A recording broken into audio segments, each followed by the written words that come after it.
Dontol, di sini ada si Dontol lagi. Di sini ada si Dontol lagi. Film ini menceritakan tentang seorang pembunuh bayaran yang terlibat kasus penculikan organ tubuh manusia. Ketika berbicara tentang dunia kriminal berisikan penjahat dalam berwujud gangster, maka terkesan akan kejam dan mengerikan. Apa yang diharapkan selain adegan-adegan kekerasan dan banyak darah, Deliver Us From Evil 2020 bukan film laga sembarangan yang menampilkan adegan perkelahian atau pembunuhan dengan seadanya. Diawali dengan dilihatkan seorang bos mafia di Jepang bernama Koreda ini bebenguknya, di mana pada adegan ini beliau baru saja selesai menggoda seorang wanita dan terlihat cukup puas setelah menikmati sekaligus menyiksa wanita tersebut.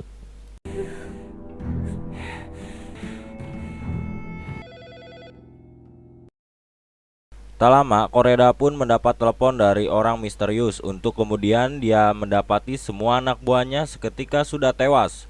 Dan ketika dia merasa ada sesuatu yang tidak beres, Koreda pun mengambil sebuah shotgun untuk melindungi diri, tapi tiba-tiba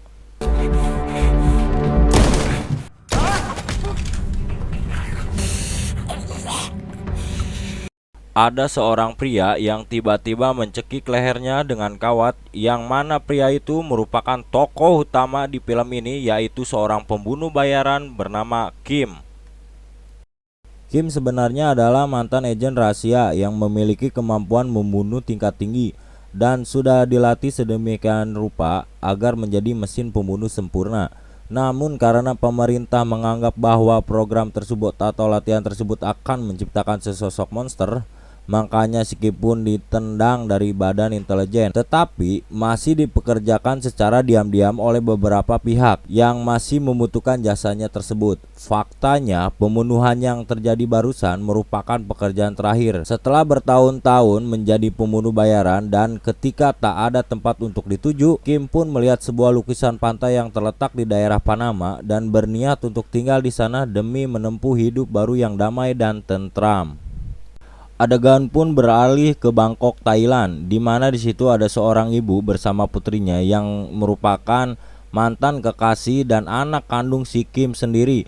Namun sejak dikeluarkan dari badan intelijen, Kim pun belum pernah sama sekali bertemu dengan mereka dan tidak pernah mengetahui bahwa dirinya memiliki seorang putri kecil dari wanita yang pernah dicelupnya dahulu. Dan bertepatan dengan pensiunnya si Kim dari pekerjaan kotornya, si ibu pun harus mengalami musibah ketika anaknya diculik oleh seorang wanita Korea yang ditinggal di Thailand. Saat anak pulang sekolah, di mana si ibu mencoba menghubungi si Kim melalui mantan atasannya dulu. Ini bebenguknya. Namun karena si Kim menganggap bahwa itu sudah masa lalu, Kim pun menitip pesan untuk jangan menghubunginya lagi dan katakan bahwa dirinya sudah meninggal. Si ibu ini melaporkan ke kepolisian, namun karena sudah banyak sekali kasus penculikan, mereka pun hanya bisa menyebarkan poster orang hilang tanpa bisa memecahkan satu kasus pun. Saat mendapat telepon dari seseorang yang mengaku telah melihat anaknya, si ibu pun langsung berangkat ke sana tanpa tahu bahwa itu adalah sebuah jebakan. Alhasil, mantan kekasih Kim pun ditemukan sudah tewas dengan bekas luka sayatan dan organ dalam yang hilang, di mana si Kim akhirnya datang untuk menjenguk setelah mendapat kabar tewasnya si mantan tersebut. Setelah meminta barang-barang sang mantan, Kim pun melihat beberapa foto mantannya bersama seorang gadis kecil yang Kim belum menyadari siapa anak itu. Untuk kemudian dia mendatangi mantan atasannya dan menanyakan siapakah anak kecil yang ada di foto tersebut. Dan alangkah terkejutnya si Kim ketika mengetahui bahwa anak di foto itu adalah anak kandungnya sendiri, di mana si mantan ternyata memilih untuk merawatnya sendirian setelah mengetahui bahwa departemen tempat mereka bekerja dulu telah dibubarkan dan setiap anggotanya diwajibkan untuk bersembunyi di tempat yang terpisah. Dan bertepatan dengan nyeseknya kejadian ini, Kim pun mendapatkan masalah baru ketika klien terakhirnya menelpon bahwa ada orang yang sedang memburu mereka semua, yakni seorang pria bertatoan kejam bernama Ray Jagal. Ini bebenguknya, di mana si Ray ini merupakan adik kandung dari Koreda alias bos mafia yang tadi Kim bunuh, sehingga si Ray memutuskan untuk membalas dendam dengan membunuh semua orang yang terlibat dengan kematian kakaknya. Si klien yang bertugas hanya sebagai perantara pun menyuruh Kim untuk pergi sejauh mungkin, namun tiba-tiba klien pun berhasil ditangkap oleh si Ray, yang mana si Ray menginterogasinya secara brutal sehingga si klien terpaksa buka mulut perihal nama dan orang yang telah membunuh Koreda kakaknya, yaitu si Kim. Kembali ke si Kim yang sudah tiba di Bangkok, di mana dia menemui seorang pria yang merupakan teman dari atasannya, di mana pria tersebut menunjukkan siapa saja orang yang memiliki keterkaitan dengan kasus penculikan putrinya. Dengan petunjuk yang diberikan teman atasannya tersebut, Kim pun langsung menyelidiki seorang pria berkemeja putih yang merupakan agen perumahan real estate yang pernah menemui kekasihnya saat terjadi penculikan tadi, di mana pria rapi tersebut ternyata ada hubungannya dengan kasus penculikan tersebut. Setelah menangkapnya di mobil, Kim pun memotong salah satu ibu jarinya dengan sangat amat tidak berperi kemanusiaan, di mana pria tersebut akhirnya membuka mulut bahwa dirinya telah dibayar untuk mengalihkan perhatian kekasih si Kim agar saat anaknya pulang sekolah, si penculik bisa leluasa untuk menculik putrinya. Dan saat mendengar bahwa putrinya telah tewas, langsung menggunting urat nadi leher pria itu hingga dia tewas saat itu juga.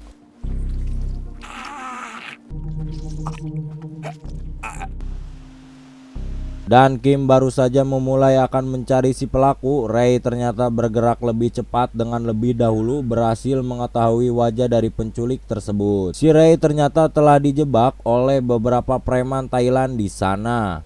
Namun apa yang terjadi, mereka telah salah besar menganggap si Ray adalah orang biasa saja, karena dengan hanya sebelah pisau, Ray dengan sadis dan brutal membantai para preman tersebut sampai mereka modar.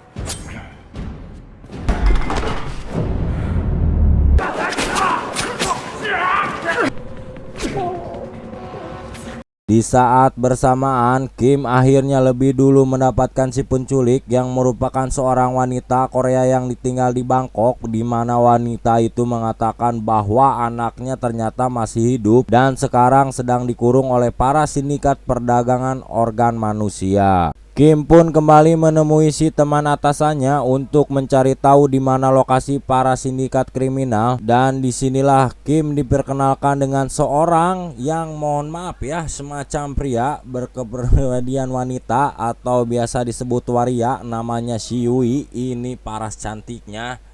Yui yang sudah lama tinggal di Bangkok ternyata memiliki banyak kenalan termasuk para sindikat kriminal perdagangan manusia, di mana Yui mengantarkan Kim untuk pergi ke gedung tempat kurungnya anak-anak kecil korban penculikan. Sampai di sana, Yui pun berpura-pura sedang membutuhkan seorang anak Korea dengan ciri-ciri yang sudah disebutkan, di mana salah satu penjaga di sana mengatakan bahwa memang baru-baru ini mereka memiliki satu perempuan Korea, tetapi sudah lebih dulu dipesan oleh orang lain. Saat disuruh menunggu, Kim pun sudah tak sabar, kemudian nekat membuka kurungan anak-anak korban penculikan, di mana saat ada para penjaga datang, Kim pun langsung tak segan-segan membunuh mereka dengan sangat cepat dan terampil.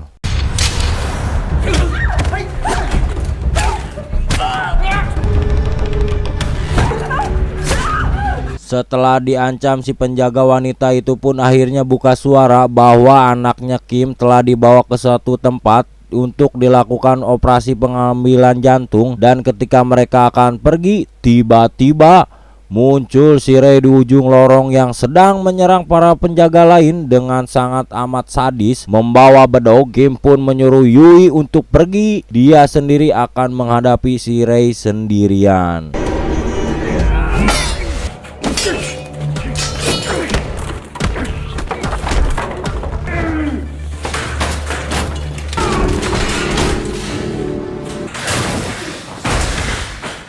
Tapi si Kim berhasil lolos dari si Ray tersebut. Yui sendiri akhirnya tertangkap polisi setelah ketahuan sedang membawa seorang anak yang hilang, di mana si Yui harus mendekam di penjara yang dipenuhi dengan para narapidana yang haus bool. Tapi beruntung si Yui bisa keluar karena tidak ada bukti yang memberatkannya. Sementara si Kim sedang mencari lokasi kemana putrinya dibawa, Ray pun terlihat masuk ke sebuah toko senjata, di mana dia dengan tidak puguh-puguh memukul penjaga toko, kemudian menyuruhnya untuk memanggil para preman yang menguasai daerah tersebut. Dan saat preman itu datang, Ray terlihat sudah mengikat si penjaga dan merampas beberapa senjata dan granat, kemudian bertanya kepada preman itu tentang seorang gadis kecil Korea yang baru-baru ini telah diculik. Kembali ke si Kim yang sudah tiba di gedung, tepat anaknya dikurung, di mana saat mereka membawanya, Kim pun langsung mengejar mereka. Namun di tengah jalan muncul si Ray menggunakan bemo dan langsung menyerang mobil si Kim secara sadis.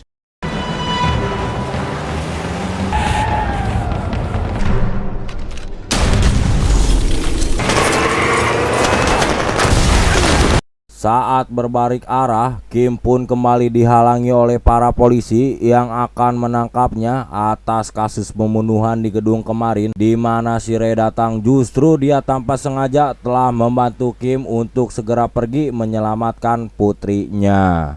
Kembali ke si Kim berusaha untuk mencegah operasi jantung anaknya, Ray pun tengah digempur habis-habisan oleh pihak kepolisian. Namun dengan beberapa granat yang dibawanya, si Ray pun berhasil kabur dari polisi tersebut. Sesampai di lokasi tersebut, si Kim pun dengan cepat menembakkan para dokter bedah itu, kemudian langsung membawa anaknya keluar dengan selamat dan tinggal di sebuah motel untuk sementara waktu. Di sisi lain, kegaduhan dan keributan yang ditimbulkan ternyata memancing amarah sang bos sindikat kejahatan, di mana saat mereka sedang berdiskusi, muncullah si Ray yang dengan polosnya membawa beberapa granat di tubuhnya untuk menawarkan kerjasama demi menangkap satu orang pria, yakni si Kim. Tanpa membuang waktu, si Ray dibantu oleh para penjahat itu pun berhasil mendapatkan temannya, atasannya si Kim, di mana dia disiksa habis-habisan hingga akhirnya buka suara mengenai hotel tempat si Kim menginap sekarang. Kembali ke si Kim yang terlihat sedih melihat kondisi trauma psikologis yang dialami putrinya, yang mana si Kim memutuskan untuk menelepon si Yui dan meminta tolong agar mau merawat anaknya setelah semua mimpi buruk ini selesai. Entah apa yang direncanakan, si Kim pun memanggil seorang dokter yang untuk memeriksa putrinya, di mana dia meminta tolong untuk menjaga sampai Yui tiba, sementara dirinya akan keluar untuk menyelesaikan masalahnya dengan si Ray. Selanjutnya, Kim pun pergi keluar sebentar untuk menemui seorang yang bisa membawa anaknya pergi dari Bangkok, di mana saat ini si Kim kembali ke hotel. Di situ sudah ada pasukan penjahat yang merupakan anak buahnya si bos sindikat yang terkait oleh si Ray.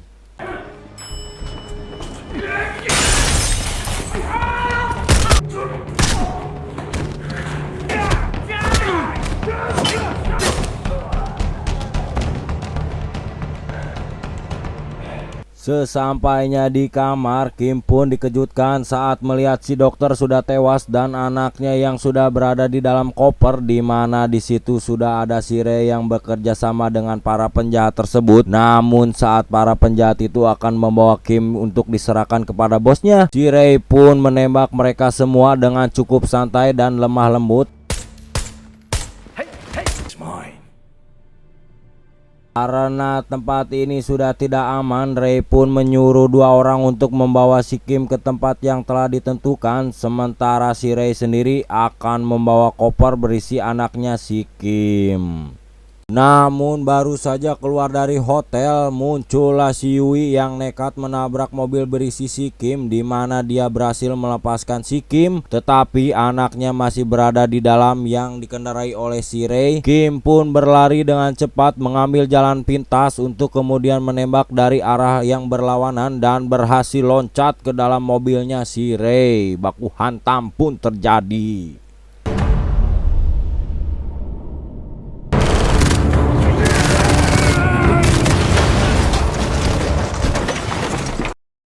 Saat akan mengeluarkan putrinya dari koper, si Kim pun berhasil ditikam di bagian perutnya. Tetapi dengan satu granat yang dijatuhkan keluar mobil itu pun terbalik dengan membuat ngajongkeng berduanya di situ, guys.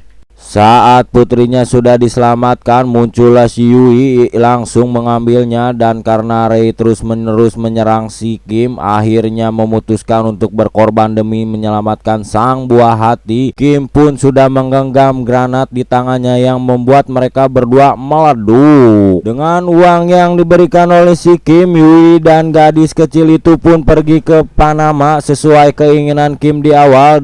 Adegan yang tadi dimana mereka berdua memutuskan untuk tinggal di sebuah rumah pinggir pantai dan hidup bahagia selamanya. Dan film pun tamat.